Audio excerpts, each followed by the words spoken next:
Hey there, everybody. Welcome to the Dark Roast Cult podcast, where we talk about death and other fun stuff. I'm here in the catateria, or catatorium, depending on how you want to pronounce it. You may hear some cats snoring in the background right now. I got 3 cats, and 2 of them apparently have sleep apnea, but I wanted to just quickly do an intro on this podcast. It's going to be the last podcast of the year, also the last previously recorded, probably previously heard podcast as well. Really sorry there hasn't been a new episode for you to hear, but I got this backlog I kind of want to put back up before the end of the year so that when we start the new year, we can start with new podcasts. I've been scripting and working on some new ones for you guys. Something else you can look forward to is getting your hands on a freshly roasted bag of Dark Roast Cult coffee. We're selling it. It's live. The coffee has been up for about a month and a half now, and it's been selling pretty well. I'm really happy with the way things are going with that. It's been a pretty good successful year for coffee, if I may say so myself. You could get your hands on, depending on when you're listening to this, you can get your hands on a bag of coffee. That'll be the last roast of the year. You can also get your hands on a bag of coffee. That'll be the first roast of the future as well. So, I don't know, depending on when you want to listen to it, and also depending on when you order, I guess. It's really complicated. Since the last time we talked a little bit about some monoliths that have been popping up, and I just kind of Googled it while I was loading up Audacity here, and there have been so many monoliths popping up that I don't know what's real and what isn't. It's very confusing. To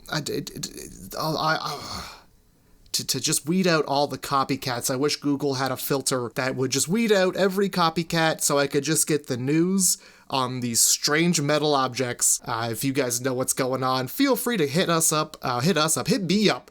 Dark Roast Cult on Facebook, Twitter, and Instagram. Get your hands on a bag of coffee. Have a coffee, have a podcast, make the coffee while we listen to the podcast, drink the coffee while you listen to the podcast. It's like having a virtual coffee session while I tell you some upsetting things that may or may not be happening in the world. All right. So with that being said, I just want to thank you all for making this such a great year for the Dark Roast Cult in general. I want to thank you all for joining the cult, by the way. If you didn't know that, you've actually joined by listening to this podcast. We have your soul, we got your SIN number, and I'll be emailing you leaflets about windowless buildings in your neighborhood that you can congregate in. I'm just joking. That's all the joke. I don't have any of that information, or your soul, in case that's something you're worried about. So darkroastcult.ca, get yourself a bag of coffee, and I want to just make this promise to you that as long as I keep making this podcast, it will remain ad-free, unless you're watching it on YouTube, where a lot of the time ads are just put in automatically. But if you're listening to this on YouTube and you want to get this without the ads, right now it's on SoundCloud. I almost forgot what my own podcast is on. Hoping to soon make that jump to, all the podcast platforms that you know and love. If there's one that you know of that I should know about, hit me up, ask me why I'm not on it. But without further ado, here is a podcast for you that you may have heard, you may not have heard, but hopefully still enjoy. All right, it's been a good year. Thanks for listening. And I'll see you guys in the new year. Hopefully it's a good year. I know everybody keeps saying, like, oh, next year's going to be better. Next year's going to be better. That may be a lot of wishful thinking, but I mean, really good. Next year, hopefully it's going to be better. All right. Enjoy.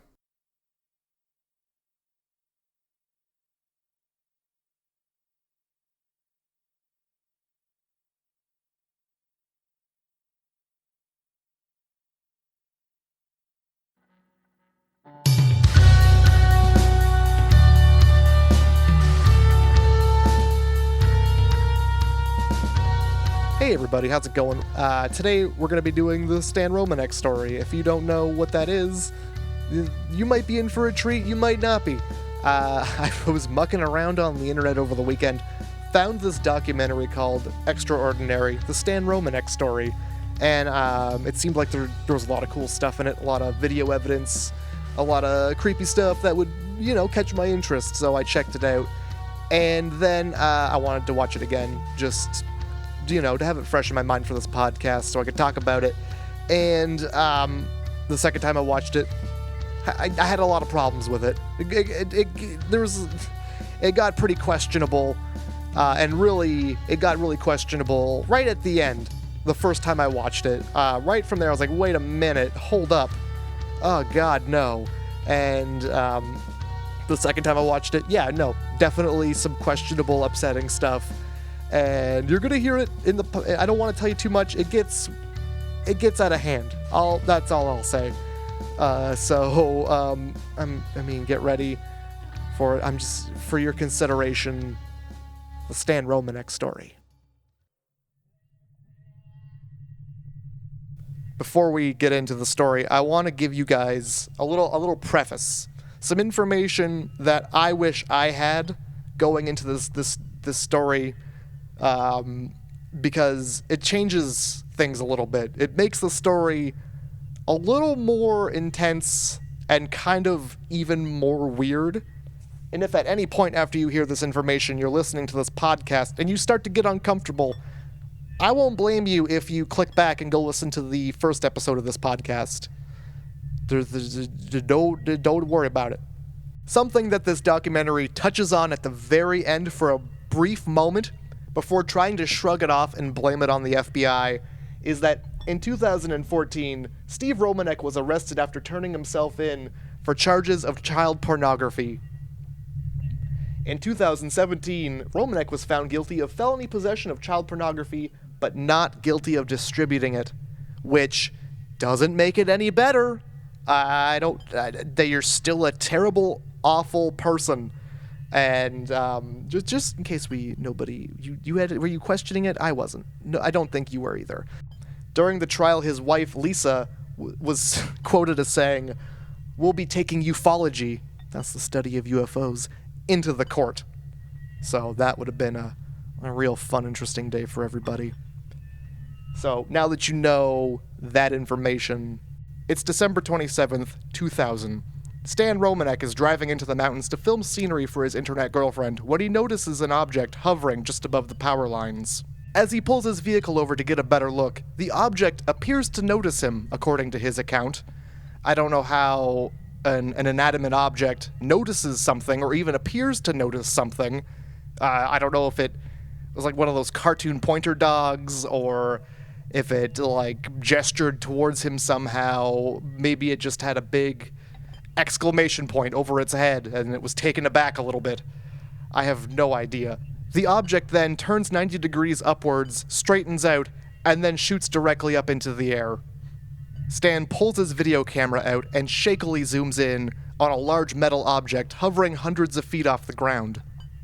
Or, alternatively, a small metal object that's a lot closer to the ground. Stan seems to be the type of guy who always has a video camera or some kind of recording device around whenever something strange is happening. Including this account, he has recorded and reported over 190 alien encounters. He somehow manages to record evidence of almost every single one. Some are pictures, some are video, some are audio, some are even recollections of alien abduction. We don't get to know the exact number of times Stan thinks he's been abducted by aliens, but it's a lot. Stan has reported that oftentimes he'll wake up and find geometric shapes marked into his body, as well as restraint marks around his wrists and ankles where he might have been tied down. He's not always the victim in these alien abductions. According to Stan, he once tore his ACL, and the night before he was set to get surgery, he woke up to find that his leg was working fine. He noted a mysterious pattern of dots marked down his leg. The doctors couldn't explain the healed ACL or the dots. To find out what's been happening at night, Stan Romanek installed a security camera to the side of his house. What the camera captured was a large beam of light that seems to come down from the sky and land in the side yard. It then begins to scan the yard almost mechanically as it moves side to side until it lands on the camera, which then begins to malfunction as though the light is disabling it. The next day, scorch marks could be seen on the side of the house, emanating from where the security camera was. A mysterious company that, according to Stan, doesn't exist, arrived promptly to replace the siding on his house. They acted really weird about letting him keep part of the siding they were removing from the house, as they had to keep it all to prove to the landlord that they had done the job. Stan later contacted the landlord, who had no idea what had happened as he didn't hire the company. When Stan tried to look up the company that replaced the siding, he found no trace of them anywhere. Almost as though they didn't exist. Objects in the sky weren't the only weird thing that Stan managed to capture on camera. Stan started seeing what he described as shimmery shadow people that seemed to interact with the cat and different objects around the house. He managed to capture several photos of them, even one where it seems to be picking up a remote control. Stan was prescribed medication by a doctor, which overnight melted. The container itself melted while inside the pills seemed to be fused together from heat. He captured a strange sound coming from his speakers, even though they weren't plugged in. After that, Stan got a series of mysterious phone calls. One of the people who would call Stan, he referred to as Audrey. She would call and leave messages for Stan on his answering machine, referring to him as Starseed. Stan also received calls from a little girl who called him Daddy. He believes the girl is a result of aliens mixing his DNA with theirs. There are also photos that seem to show a little girl peeping in their window. When they went to take a look, they found tiny shoe prints in the garden next to the window. And according to the report, a flower that was between the shoe prints bloomed all winter long. During regression therapy sessions, Stan recalls and draws out complex mathematic equations. One of them is the Drake equation, which, from what I understand, is how they measure how many civilizations there are out in space at any given time. Stan describes being tied to a wall without being tied to a wall, as if gravity was holding him there, like you were riding the Gravitron at the fair, while aliens did tests on his reproductive organs, his genitals. Stan then describes walking into a room where there is another human woman. Children begin entering the room. Stan recalls the children looking very abnormal. They were also very affectionate as they were hugging his leg and begging him not to go. On top of all of this, on more than one account, Stan has claimed to have recorded an actual gray alien. One of those videos you might have already seen. If you're anything like me and you search for creepy footage, you might have actually seen the Boo video, which he affectionately calls it. The Boo video is a still shot of a windowsill at night. Stan claims that as he was watching TV, he noticed something moving out of his peripheral vision just on the other side of his window. Thinking something weird might happen, he sets up his video camera pointed out the window and leaves the room. Moments later, an alien's head pops up, looks around the room, and blinks as if he's looking for something. It then ducks for cover, and Stan comes marching right back in. He looks out the window, and I guess he's frightened by what he sees. The other gray alien tape is a little troubling when he frames it in the documentary. I'm going to frame it for you the exact way it was explained in Stan's words. It was a night when Stan's stepson was having a sleepover. He woke up because he thought he heard a noise in the house. Going to investigate, in the darkness he thinks he sees what is a naked child running through his house. Figuring his stepson or his friends are up to something silly, he immediately goes and grabs his video camera to, quote, get some footage that he can maybe blackmail his stepson with. Walking through the house, he doesn't find a soul. He goes up to his stepson's bedroom, peeking in the door. Everybody is sound asleep. Stan goes back down to the kitchen to see if somebody had broken in, when he sees a tiny gray form on the other side of his sliding kitchen door. The gray alien pokes its head out from around the corner, looking at Stan as Stan records it, and then it slowly slides its way back behind the wall and is never seen again.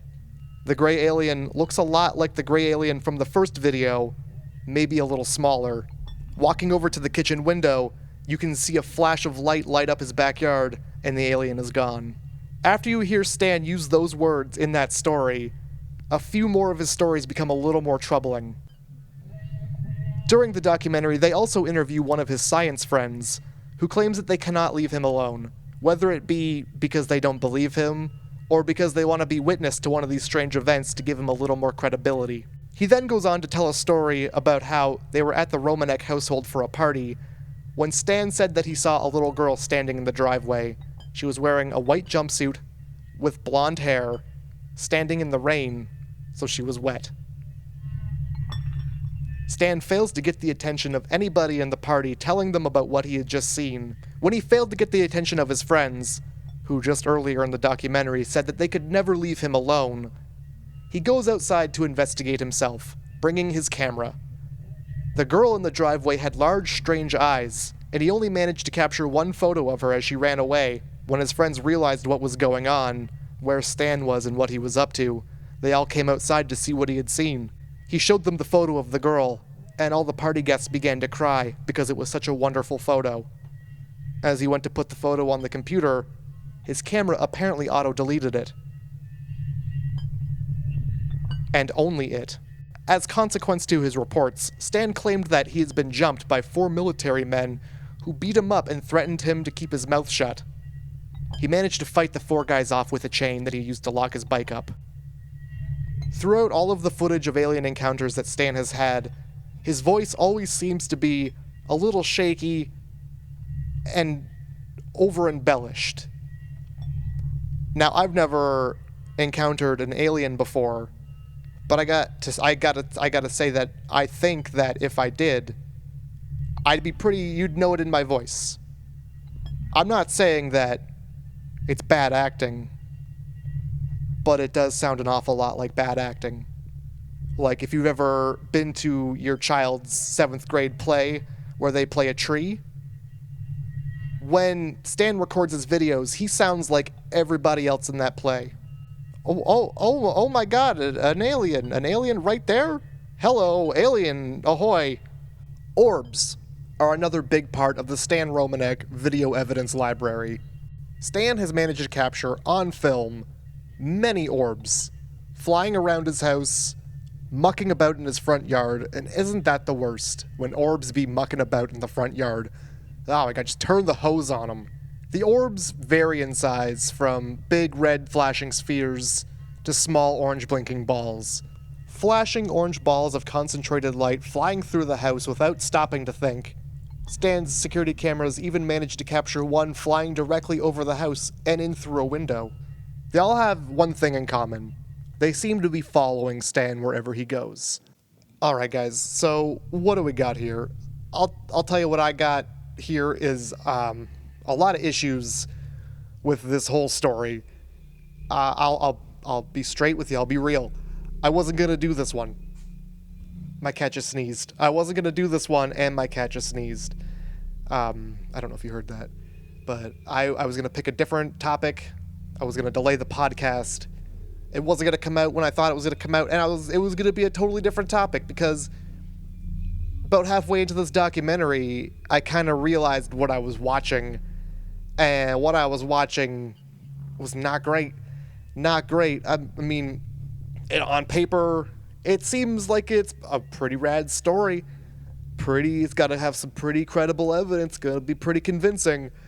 But then once you see the video evidence and like the audio evidence and the picture evidence, it's just the opposite, really. And I didn't describe it to you in as much detail as I should have, because I wanted it to be exciting. I wanted it to be fun. The orb videos are, they're videos of just orange balls of light that seem to kind of fly around his house. But when you really look at it, the orbs, they don't have shadows. Yeah, they're flashing, but they're also hugging every surface that they're going by. They're not free floating. It looks a lot like a concentrated flashlight beam that is just blinking, and it's set to blink as it zips through, because it hugs every surface, no shadows, and you never see it duck behind anything. It doesn't duck behind anything. It doesn't seem to be moving with any sort of intent. It's just going forward through the room. His security camera footage of the orb looks just like he shot a flashlight across the room, or across his roof rather, sorry, and then flicked it in through the windows. That's all you see. The orb videos. The orb videos are, they're videos of just orange balls of light that seem to kind of fly around his house. But when you really look at it, the orbs, they don't have shadows. Yeah, they're flashing, but they're also hugging every surface that they're going by. They're not free floating. It looks a lot like a concentrated flashlight beam that is just blinking, and it's set to blink as it zips through, because it hugs every surface, no shadows, and you never see it duck behind anything. It doesn't duck behind anything, and it doesn't seem to be moving with any sort of intent. Not to mention, there's a couple shots of what are supposed to be orbs floating through the sky, but they could honestly be out-of-focus airplanes. They're not in any way focused at all. It's very unclear what you're looking at. Once we got to the calls portion of the documentary, this is where you lost me. I was lost completely with this whole scenario.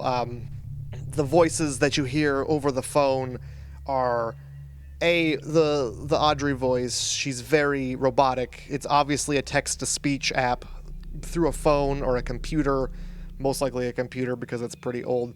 But it's just very much text-to-speech, and maybe with a static overlay or some kind of effect to make it sound like it's a distant transmission.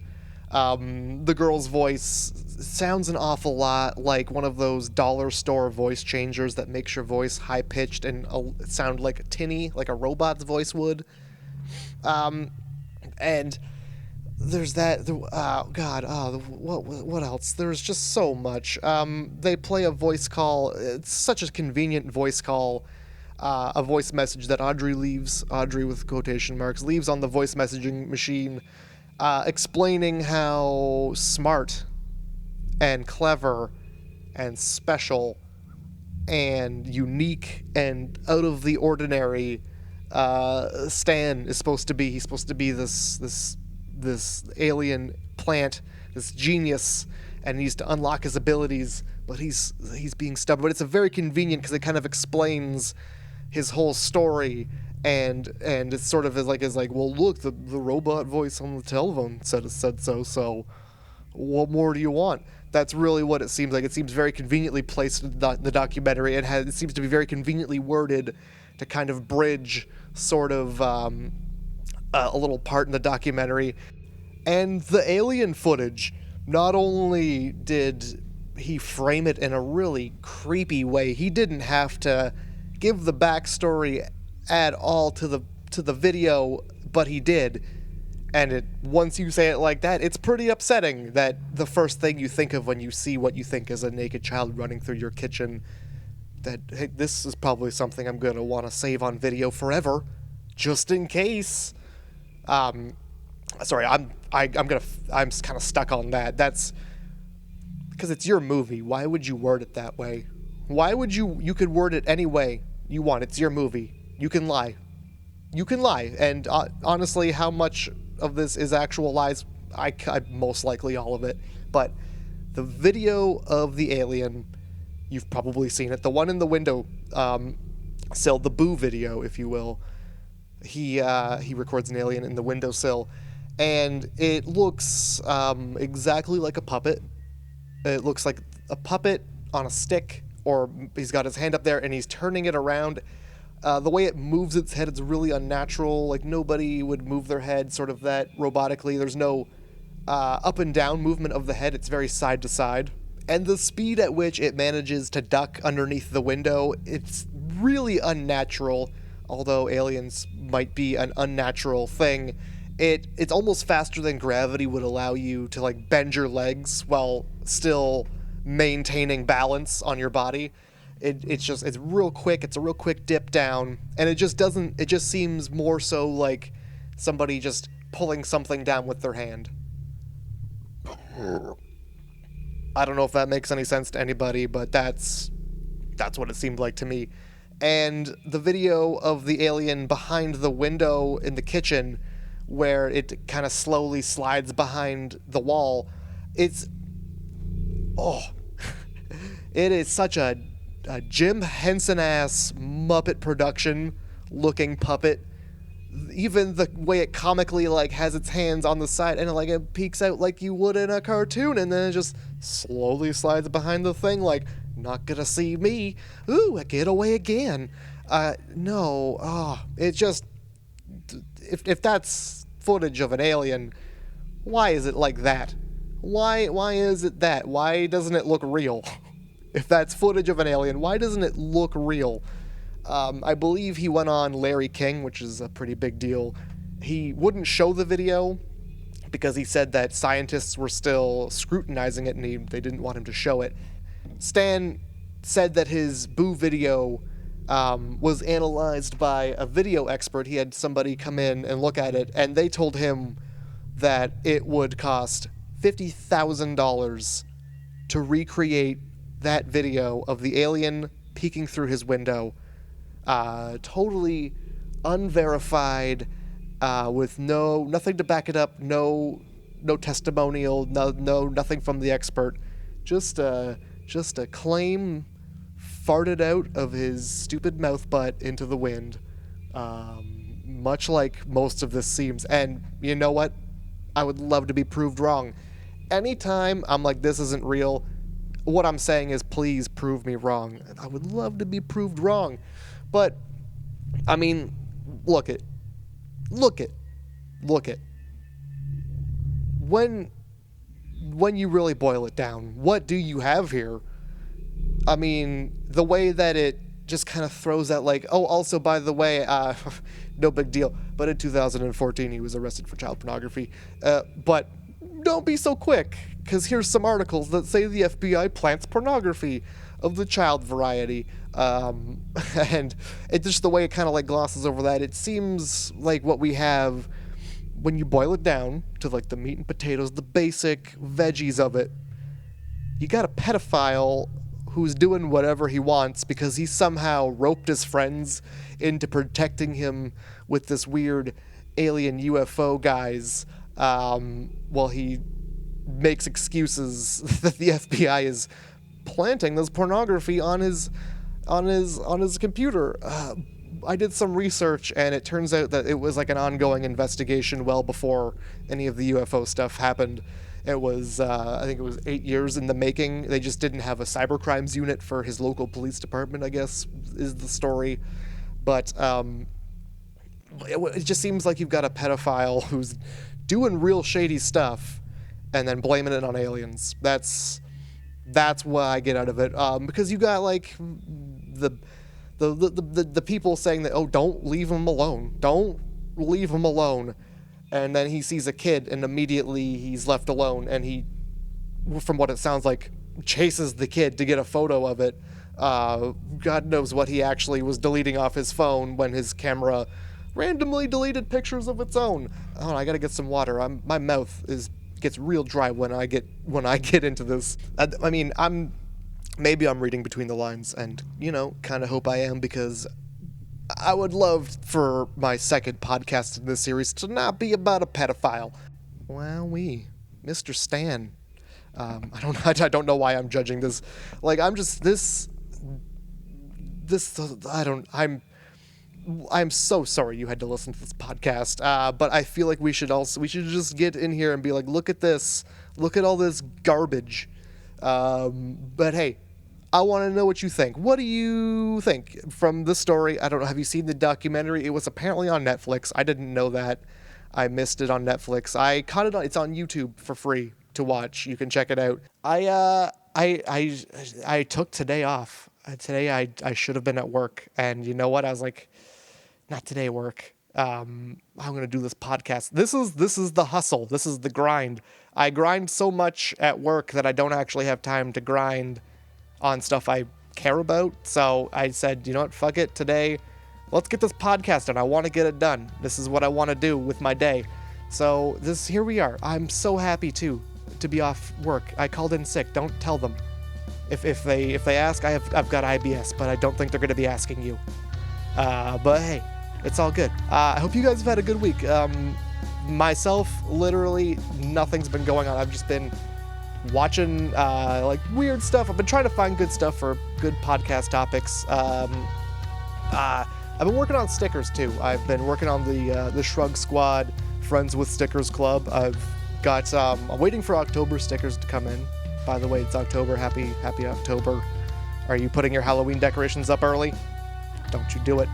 Don't you do it. You wait for an appropriate amount of time and then you take them down immediately after Halloween. Don't. Well, I mean, do whatever you want, but don't. Oh, honestly, I have probably the most boring and mundane life during the week right now. Recently, I started putting a lot more mints in my mouth. Been eating a lot more mints.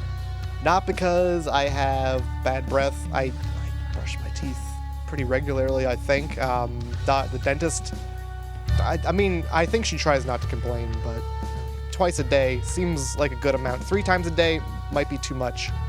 You don't hear anybody doing it 3 times a day anymore. It's always 2 times a day. 2 times a day, and then, hey.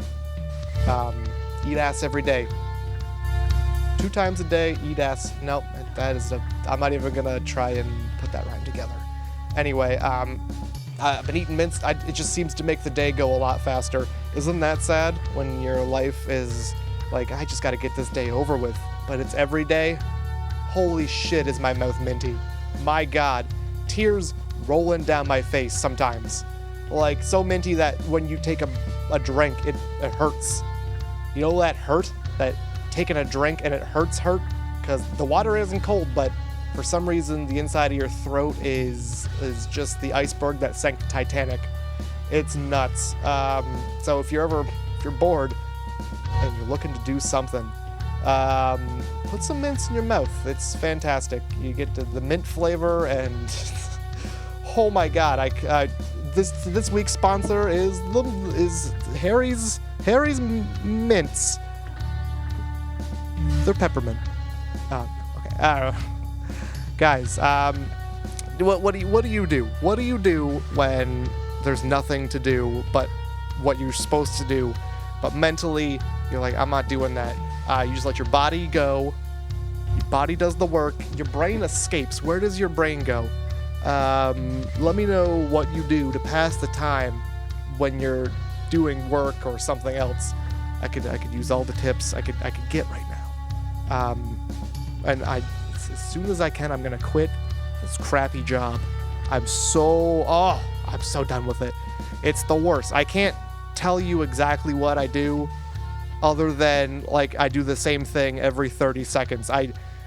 We're making car skeletons, and I gotta tell you, every part of a car skeleton looks exactly like every other part of a car skeleton. It's just long metal snakes that are square sometimes. They're just metal snakes full of holes. Everybody's making a different length of metal snake, putting it in a box, and then we pile those boxes up, and I have no idea what happens to them after that.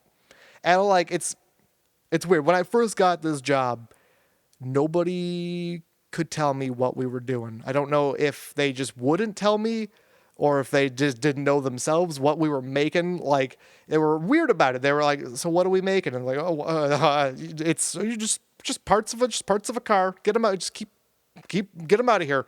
Get these car parts out of here. We just got to keep moving the car parts." And it was just a weird. Eventually I figured it out. It's car skeletons, guys. It's car bones. And they don't like it when I call them that. Nobody's buying the car bones boat, so here I am trying to sell it to you. Guys, we make car bones. That's it. But yeah, I've been trying to get out. I've been trying to do more with my time, because I spend a lot of time on the computer, in front of a computer screen. Lately, a lot of just looking up paranormal stuff, looking for good podcast stuff. And I gotta get out. I gotta go do something. last week, my brother and I went for a walk in the woods. Isn't that fun? I was like, you know what? These woods are in the way. We got to get to the other side of we could have taken a bus. We could have taken a bus is what I'm saying. We could have took a bus or walked around the woods. No. Cut through the woods. There could be ticks. There could be deer. Heck, there could be a bear. I don't care. I'll punch that bear directly in its solar plexus. I think that's a part of a bear body. I don't know. It sounds like a wrestling move, but I'm pretty sure it's a bone in the body. Not the car body, the human body. But yeah. And like really, all I've been doing is just thinking about getting home, making a podcast, getting these stickers done. By the way, Shrug Squad Sticker Club, $8 a month. I'm going to send 3 stickers that I've designed myself with a little handwritten note every month. And you can check that out on patreon.com/MattG124. There, I got my plug-in. Man, I've been trying to drink less energy drinks too. I don't know if anybody else out there has, I don't want to call it a caffeine addiction, but the only thing I'm addicted to is caffeine. All right. I can't not have it. And you can get it in so many forms now. It's insane. I don't understand why we need like caffeine tablets, caffeine powder. You can get like little, you mix them into your drink and it's like a caffeine beverage. It like makes an instant energy drink. I don't know. I don't get it. You give me coffee, give me tea. Heck, I'll drink an energy drink, but I'm trying not to anymore. I'm slowing down on that. Drank too many. I think I've drank too many. I'm turning 30 next year. It's time that I slow down on all these gosh dang energy drinks. I'm going to die and it's going to happen. And I'd like it to not happen as soon as possible, but like, give me some time. And so I'm right now I'm a coffee and tea guy. And I'll drink soda. Sometimes I'll chug a soda for that, 80 milligrams of caffeine. Delicious. I can't get enough. But, I don't think I've had an energy drink. That's a lie. I had one on Tuesday. So I'm a liar. That's a lie, and you can enjoy that lie. I just lied. But I'm trying. I'm trying not to. I'm going to try and chronicle my whole experience with not getting super buzzed on caffeine and flying off the wall. It's like anti-heroin. Like if you gave an energy drink to a heroin addict, you would get a regular person, I think. Somebody strung out on the street and they're all like slumped over. You just like, here, put this monster in that needle. Boom. They'd be up and they'd be like, all right, I hope you enjoyed this podcast. Another story, a little lackluster in my opinion. I was hoping for this one to have something solid we could grab onto for evidence or just something to grasp so that I didn't have to be like, look how fake this Muppet ass alien is looking in the window. This Muppet ass alien that just so comically slides out of frame. It's disgusting. It's something. That's the Stan Romanek story. I'm sorry it had to end with child pornography. But guys, thanks for listening. Hope you enjoyed the podcast. I'll see you next week with another one. Once again, I'd just like to thank Andrew for hooking me up with music for my show. I'm going to put his links in the description of this podcast so you can check them out. And good night, everybody.